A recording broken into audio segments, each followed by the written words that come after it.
আজকের এই জুলাই অগাস্টের স্মৃতি এবং গল্প নিয়ে যে অনুষ্ঠানটির আয়োজন করেছে প্রিমিয়ার বিশ্ববিদ্যালয়, আমি অনুষ্ঠানের আয়োজক ছাত্রছাত্রীদের ধন্যবাদ জানাচ্ছি। আজকের অনুষ্ঠানে কিছুক্ষণ আগে এই ইউনিভার্সিটির সম্মানিত উপাচার্য প্রফেসর নসরুল কদির ওনার চমৎকার বক্তব্য রেখেছেন। এখানে প্রিমিয়ার ইউনিভার্সিটির রেজিস্ট্রার সহ সম্মানিত শিক্ষকবৃন্দ, শিক্ষার্থীবৃন্দ, ছাত্রছাত্রী উপস্থিত আছেন। জুলাই আগস্টের যে স্মৃতি, সেটা আসলে আমি যখন প্রামাণ্যচিত্রগুলো দেখছিলাম মনে হচ্ছিল একদম আমার চোখের সামনেই এই স্মৃতিগুলো ভাসছে। বিশেষ করে যখন ওয়াসিম আকরামের এই দিকটি সন্তুষ্ট করেন, ওয়াসিম আকরামের চেহারাটা আমি দেখছিলাম, তখন মনে হচ্ছিল যে এই ছেলেটা মারা যাওয়ার ঠিক 4-5 দিন আগে আমার সাথে দেখা করে গেল।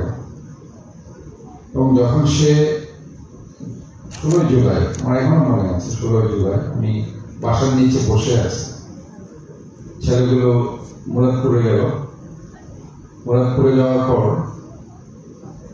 প্রথমে তারা 16 শহরে গেল। মুরাদপুরে প্রথমে ছিল না, প্রথমে 16 শহরে ছিল। 16 শহরে যখন নুরুল আজম রনি প্রথম অ্যাটাকটা করলো, নুরুল আজম রনি, আমার এখনো মনে আছে এগুলো, আর আমার সাথে কথা হচ্ছিল। নুরুল আজম রনি যখন অ্যাটাক করলো, তারা তখন বাধ্য হয়ে মুরাদপুরে আসলো। মুরাদপুরে কিন্তু প্রথমে আসলো। তো মুরাদপুরে আসার পরে ওয়াসিম আকরাম এখান থেকে একটা ছবি আপলোড করে আমাকে পাঠালো যে আমরা এখানে আছি। সাথে আমাদের তার বাড়ি তো চকরিয়া, পেকুয়া, পাশে রামুর আরেকটা ছেলে, সে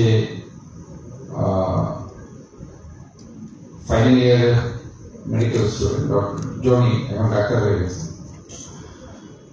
জনি তার সাথে ছিল, এবং আমাদের চিটাগং কলেজের ছাত্র আরিয়ান ছিল, সালাউদ্দিন সাহেব আর একটু দূরে ছিল। তো ছবিটা পাঠানোর পরে সম্ভবত তখন আমার মনে হচ্ছিল 3:30 হবে, 3:30 বাজে। এরপরে ঠিক আধা ঘন্টা পর আমাকে জনি ফোন করলো, বললো যে সারদ ভাই, আমি তো এই ওয়াসিমকে পাচ্ছি না, সে তার কোনো আত্মীয় আসছে, মোবাইলে বললো যে তার কোনো আত্মীয় আসছে, সামনে এগিয়ে গেল, বাট আমরা তাকে খুঁজছি, পাচ্ছি না। আমি বললাম তোমরা যাও, গিয়ে দেখো কোথায় আছে। ঠিক এর 5 মিনিট পরে আমার ফোন করলো, বলে যে এর গুলি লেগেছে, আমরা তাকে হসপিটালে নিয়ে আসতে চাই, আমার তাড়াতাড়ি আনো। আমি তখন নিচে একজন বাইক ছিল, একটা বাইকে করে আমি বললাম ঠিক আছে, তোমরা নিয়ে আসো, আমি যাচ্ছি। এর মধ্যে পথে বোধহয় ওয়াসিম আকরাম মারা গেল। ওয়াসিম আকরাম মারা যাওয়ার পর তাকে যখন ইমার্জেন্সিতে নিয়ে আসলো, আমি ইমার্জেন্সি ডক্টরের সাথে আমাকে ফোনে ধরিয়ে দিল ডক্টর জনি, মানে এখন সে ডক্টর, একজন আগে ডাক্তার ছিল না ওই সময়, এবারে ডাক্তার হয়েছে। তো জনি আমাকে ফোন ধরিয়ে দেওয়ার পর ইমার্জেন্সি ডক্টরকে বললাম যে কি অবস্থা, বলে যে সে তো পথেই মারা গেছে। এর মধ্যে আমি বললাম ঠিক আছে, আমি আসছি, তোমরা একটু অন্য আরো অনেক আহত হয়ে আসছে, দেখো আমি দেখছি। এরপর পরে আমি হাঙ্গা নিয়ে যে বের হলাম, তখন এই যে বাবরের যে বাহিনী, তার একটা সেকেন্ড ইন কমান্ড আছে জাফরের, এরা কিন্তু মেডিকেলের তখন দখল করে নিয়েছে, এবং মেডিকেলে যারা এদেরকে নিয়ে আসছে তাদেরকে তারা কিন্তু গুলিবর্ষণ করছিল এবং তাদেরকে অ্যাটাক করছিল। যখন গুলিবর্ষণ করছিল, আমি মেডিকেলের সামনে থেকে ঘুরে আমি ঢুকতে পারিনি, বলে সামনে চলে যান, আপনাকে দেখলেই তারা অ্যাটাক করবে। তখন আমি ঘুরে আবার বাসার দিকে আসলাম। আসার পর পুরো রাত নিয়ে মানে ওয়াসিম আকরামকে তারা পোস্টমর্টম করবে না, পোস্টমর্টম না করে পুলিশ তাকে বাড়িতে নিয়ে যাবে, তার পোস্টমর্টম হবে না। তো আমি ইমার্জেন্সি পোস্টমর্টম না করে পরবর্তীতে তুমি সমস্যায় পড়ো, তুমি পোস্টমর্টম ছাড়া একে ছাড়ো। তারা তখন পোস্টমর্টম করতে কিছু নিয়ম আছে, যারা মেডিকেল সায়েন্সে আছে তারা বুঝবেন। এখানে দিনের আলো লাগে, এটা যখন প্রস্তাব করা হয় দিনের আলো লাগে, কিন্তু তারা হচ্ছে রাতে ডাক্তার এনে রাতের মধ্যে পুলিশের অবস্থা, রাতে পোস্টমর্টম করে তাকে চকরিয়া তারা পাঠিয়ে দিয়েছে। এর মধ্যে ওয়াসিমের বাবা ছিল বিদেশে, দেশের বাইরে চাকরি করত, আর ওয়াসিমের একজন চাচা ছিল, আর এই জনি ডাক্তার জনি সে কিন্তু পুরা এখানে ছিল। আমাদের চিটাগাং কলেজে সালাউদ্দিন আরিয়া এই ছেলেগুলো এখানে ছিল। তো আমি এই জন্যই তো বলছি যে চট্টগ্রামে 16 তারিখে সারা বাংলাদেশে কিন্তু 6 জন মারা গেছে এই আন্দোলনে। চট্টগ্রামে মারা গেছে 3 জন, আউট অফ 6 3 জন চট্টগ্রাম থেকে শহীদ হয়েছে। কাজে চট্টগ্রামকে কি ধরনের ভূমিকা রেখেছে সেদিন এই স্ট্যাটিস্টিক্স থেকে আমরা বুঝতে পারি। এবং সেদিন কিন্তু মুরাদপুরের ঘটনা যেটা হয়েছে, মুরাদপুরে আমাদেরকে যে জিনিসটা সাহস জুগিয়েছে সেদিন আমাদের ছেলেদেরকে, ছাত্রদের, সেটা হচ্ছে ওই ছেলেগুলো রনি, এই নুরুল আজম রনি সাথে বাবরের এই যে সন্ত্রাসী গ্রুপ, সাথে এমএস কলেজ থেকে ছাত্রলীগের একটা গ্রুপ এখানে এসেছে মিছিল করতে করতে। তারা যখন ঘেরাও করে ফেলেছে, এর মধ্যে কিন্তু ছেলেরা কাউন্টার অ্যাটাক করেছে। কাউন্টার অ্যাটাক করতে গিয়ে ওই যে কিছু ছেলে আপনারা দেখেছেন ওই দিন বিল্ডিং এর উপর আশ্রয় নিয়েছে, এই ছেলেগুলো কিন্তু ছাত্রলীগের ছেলে, তাদেরকে মারতে মারতে এই যে ছেলেরা যে কাউন্টার অ্যাটাক করলো আনসার বিরুদ্ধে, অস্ত্রের বিরুদ্ধে গিয়ে তারা যে লাঠিকাঠি দিয়ে কাউন্টার অ্যাটাক করলো, এটা কিন্তু অভাবনীয়। এই ধরনের সাহস কিন্তু ওই সময় মনের জোরে দেখিয়েছে। এটা হচ্ছে মনের জোর। যেমন স্বাধীনতা যুদ্ধের সময় পশ্চিমা হানাদার বাহিনীর অস্ত্র গোলাবারুদের বিরুদ্ধে যে যেখান থেকে পারে সেটা নিয়ে যেমন যুদ্ধে ঝাঁপিয়ে পড়েছিল, ঠিক তেমনি আমাদের ছেলেরা সেদিন বীরত্বের সাথে এই অস্ত্র বাহিনীর বিরুদ্ধে যুদ্ধ করেছে। এবং যেগুলো ছেলে পড়ে গেছে সেগুলো কেউ ফেলে দেয়নি। তারা যখন ছাদে চলে গেল, আমাদের ছেলেরা যখন উঠে তাদেরকে আবার ধরতে গেল, তারা ভয়ে কিন্তু লাভ দিচ্ছিল। এটা কিন্তু ভিডিওর সময় কেউ দেখেছি আমি জানি না, তাদেরকে দূরে একটু ফেলে দিচ্ছিল। তারা যখন উপর উঠছিল, তারা প্রাণ ভয়ে এখান থেকে তারা নামছিল, দেখে পড়ে গেছিল। পরে গিয়ে সেগুলো ঢাকাতে বোধ অনেকে অ্যাডমিশন নিয়েছে শেখ হাসিনা, তাদের দেখতে গিয়েছিল পিছনে নুরুল আজম রনি আমরা দেখতে পেয়েছি। কাজে এইগুলো এখানে চট্টগ্রামের যে সন্ত্রাসী বাহিনীর যারা এই নুরুল আজম রনি এবং বাবর তারা নেতৃত্ব দিয়েছে, এবং নওফেল সেখানে অগ্রণী ভূমিকা রেখেছে। আমরা স্পষ্ট দেখেছি যে এই ইউনিভার্সিটিতে দখল করে রেখেছে 16 সালে অত্যন্ত সুপরিকল্পিত ভাবে শিক্ষামন্ত্রী হওয়ার কারণে। এবং 18 তারিখ 16 তারিখের পরে 18 তারিখ এখানে তারা প্রামাণ্য চিত্র, সেটা কেন আনতে পারেন আমি জানি। সেটা বদ্দারহাটে আরেকটি ঘটনা সেদিন হয়েছে। আমাদের বাঁকুড়িয়ার ছেলেরা লোকজন এখানে কিন্তু সর্বাত্মক অংশগ্রহণ করেছে, আমাদের দলীয় বিএনপি ছাত্র দলের নেতা কর্মীরা, যুব দলের।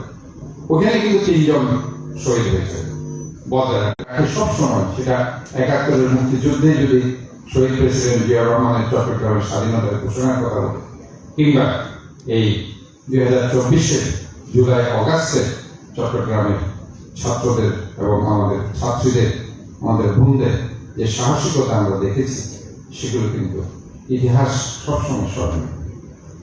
এবং 3 অগাস্টের 3 তারিখ নিউ মার্কেটের যে ঘটনা হয়েছে, সেখানে কিন্তু ঘটনাটা অন্য খাতে যেটা একটা হচ্ছে সিটি কলেজ থেকে, আর একটা হচ্ছে ওই যে রহমতগঞ্জের ডিসি নর্থের অফিস আছে, নিউ মার্কেট হয়ে কোতোয়ালি থানা হয়ে ওই সাইড থেকে পুলিশ এসে একটা কাউন্টার অ্যাটাক করলো, এদেরকে আমাদের ছেলেদেরকে অ্যাটাক করলো, আরেকটা অ্যাটাক করলো।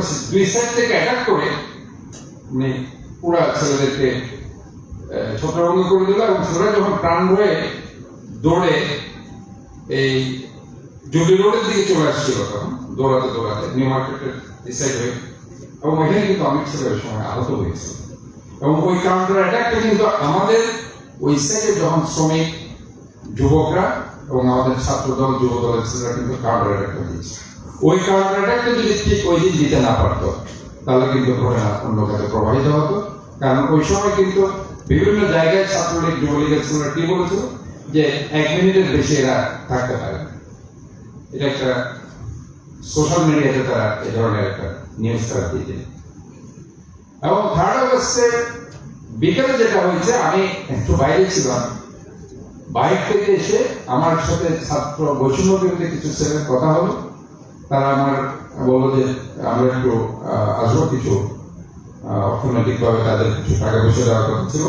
তা আমি বাসাতে ঢুকলাম, কারণ আমি বাসায় থাকতে পারতাম না, পুলিশ এসে আমাকে খুঁজত, যার কারণে বাইরে আমি গাড়ি আমাকে ড্রপ করলো ঠিক মাগরিবের আগে। এদেরকে আমি মাগরিবের পরে আসতে বলছিলাম। আমি বাসায় এসে উপরে উঠলাম, উপরে উঠে আমার তখন খবর দেখছিলাম। ঠিক তখনই আমার দারোয়ানরা তখন কিন্তু বৈষম্য বিরোধী ছেলেরা কিন্তু নিচে আছে, আমাকে বলছে যে আমরা নিচে এসেছে, একটু আসুন আমাদের। হ্যাঁ, তো আমি বললাম ঠিক আছে, আমি তোমাদের উপরে ডাকছি। ঠিক ওই মুহূর্তে দারোয়ানরা দৌড় মেরে এসে বলতে স্যার চলে যান, আপনার বিরুদ্ধে স্লোগান দিয়ে আসছে, প্রচুর খোলাবে, হাতে তাদের আর্মস আছে। আমি তখন বাসা থেকে, আমার আম্মা ছিল আর কাজের মেয়েরা ছিল, তাদের বললাম যে ঠিক আছে, এই এক কাজ করেন, আপনারা থাকেন, আমি উপরে উঠে যাচ্ছি। আমার আরো যেটা অ্যাপার্টমেন্ট, আরো উপরে একজন হিন্দু ডক্টর আছে, ডক্টর শিব শঙ্কর শাহ, আমি ওনার 7 তলায় গিয়ে তার বাসায় গেলাম। এই জাস্ট আমি বাসায় ঢুকলাম ওনার, এর মধ্যে আমার বাসার নিচে এসে তারা প্রায়, আমার 2টো গাড়ি ছিল, আরো 10টা গাড়ি আমার ফ্ল্যাট ছিল, যারা ওনারা চন্দ্র ফ্ল্যাটে তাদের ছিল। বেসমেন্টে ঢুকওয়ালা তারা যায়নি, বেসমেন্টে প্রায় আমার 10-12টা গাড়ি ছিল।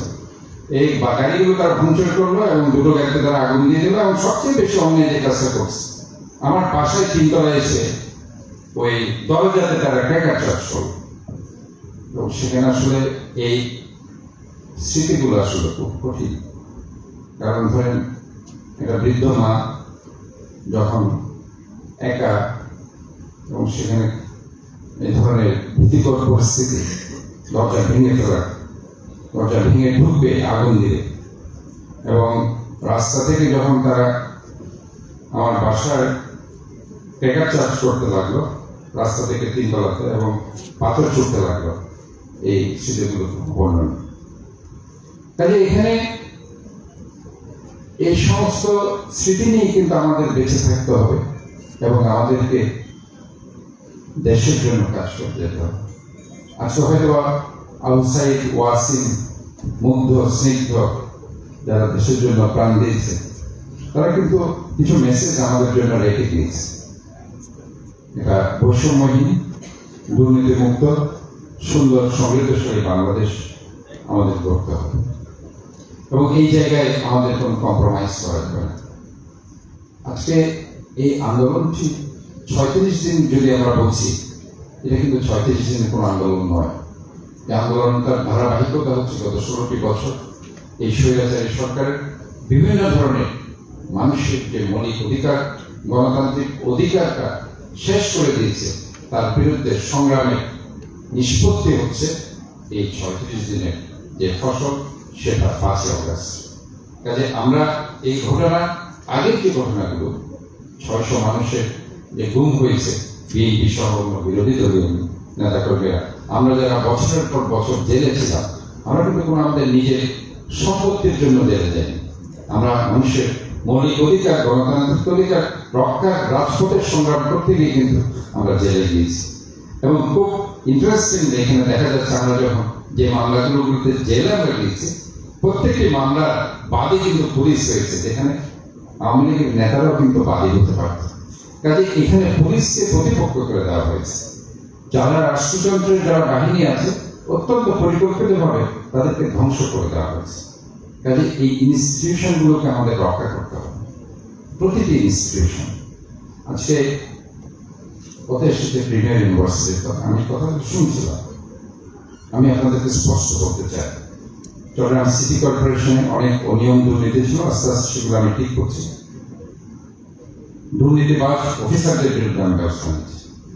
এখানেও আমরা যদি মনে করেন কোন দুর্নীতিবাজ শিক্ষক এখানে আছে, কোন অনিয়ম এখানে আছে, কঠোর ব্যবস্থা তার বিরুদ্ধে আমরা নিতে বাধ্য হব।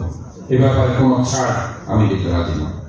আমরা একটা সুন্দর সমাজ নির্মাণ করার জন্য আমরা এখানে কাজ করে দিচ্ছি এবং এই বিশ্ববিদ্যালয়ের একটা নাম আছে।